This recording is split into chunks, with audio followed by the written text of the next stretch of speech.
نور، مش هنسيبها ضلمة.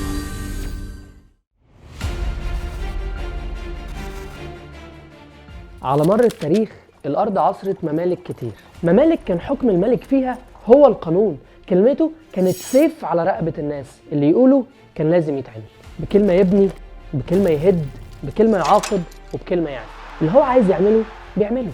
كانت قوة وسلطة الملوك غير محدودة، فيحكي التاريخ عن ملوك كتير كانوا عظماء وصنعوا إمبراطوريات عظيمة.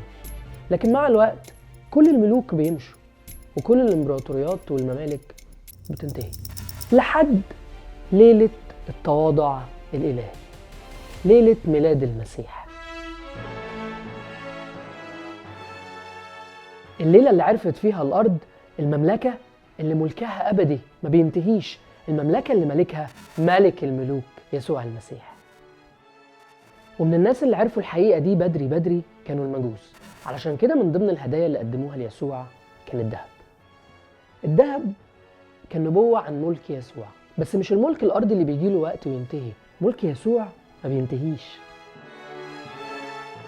ويسوع مش ملك كلمته ليها قيمة وبتغير تاريخ وقانون وبس، لا، يسوع كلامه حياة، وعود برجاء وحرية.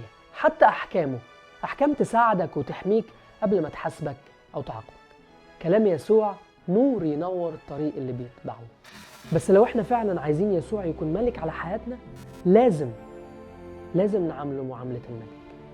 لازم نفهم ان قانون المملكة هو كلمة الملك، مفيش مراجعة ومأوحة ومناهدة وفصاحة، في سمعا وطاعة لكلام الملك.